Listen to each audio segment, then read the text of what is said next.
even, you'll find all these different line items that had surcharges added to them. So you can see MasterCard here. They don't really give you much information. Sometimes it says a World card and a rewards card, but they're not giving you much here. They're just telling you, here's how much we're surcharging. And all of this together is $184 in surcharges, on top of what they've already paid up here, the 1.9% for all their transactions. First data.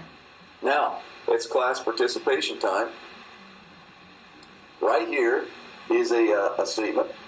And I want you to take a look at this statement and be very careful. Don't try to be the first person to answer it.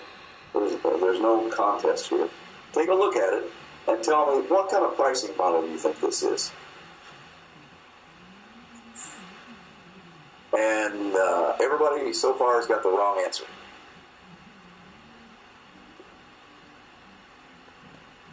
I got it right. LOL.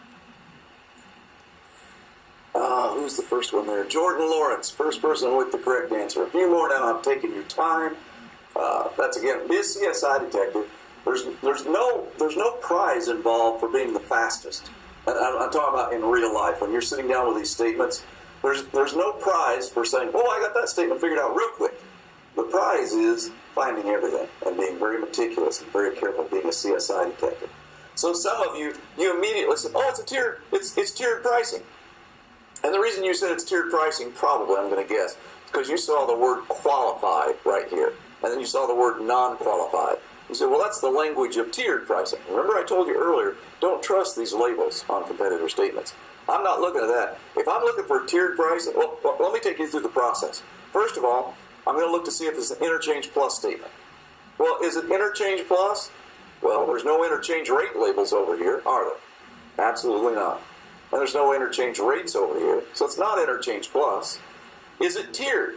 Well, do I have several different line items of volume with different tiers of rates assigned? Nope. Here's for Visa, there's the volume, 22,850. Down here's Visa debit, 4,258. Just one line item for each one. And they charge 1.79%. 1.79%.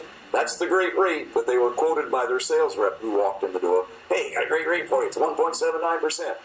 But they also had this line item right. In fact, let me just pull this up. There's what they charge. There's the great rate, 1.79%. But notice this line item, non-qualified interchange fee. Sounds real official.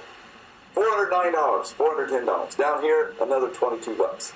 They don't tell you what that is, how they figured it. They don't even break it out by line item and say these are the different types of cards we're surcharging. They're just adding a lump surcharge fee here. Rate plus surcharges.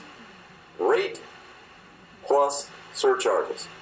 So again, be very, very careful when you're looking at these statements. Don't trust these labels over here. Just look and notice that all their transactions got one great rate, or got a rate, and then they had surcharges. And it sounds so official. Non-qualified interchange fee has nothing to do with interchange. It's just their labeling, which is very deceptive. So, identifying rate plus surcharge statements, you're going to look for one rate assigned to all the transactions, maybe two. I'll show you an example of that a little later in class today.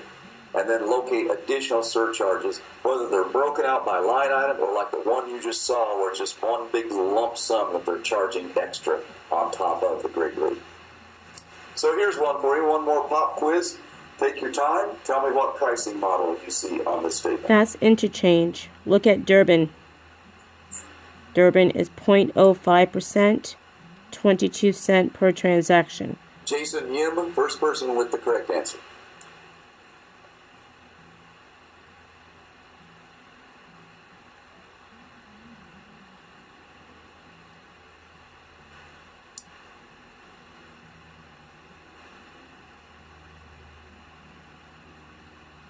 I would say about half of you have the right answer. Now, the people who have taken their time and are answering later, they're getting it right.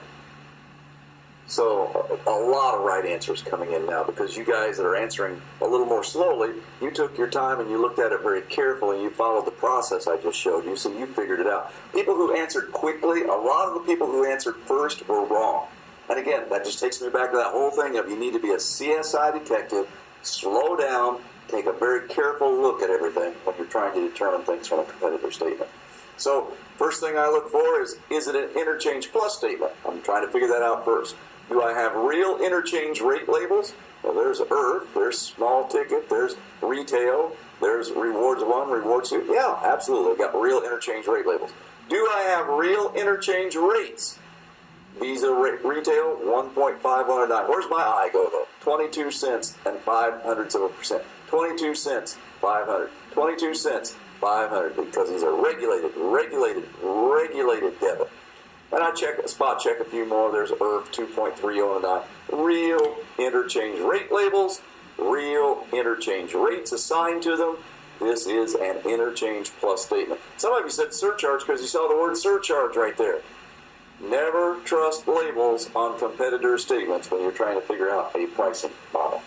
These are not surcharges. In fact, it's kind of stupid of them to put the word surcharge here because they got the best pricing model in the world, the interchange plus pricing model, and they mislabeled it. They called it surcharges, which it is not. All right.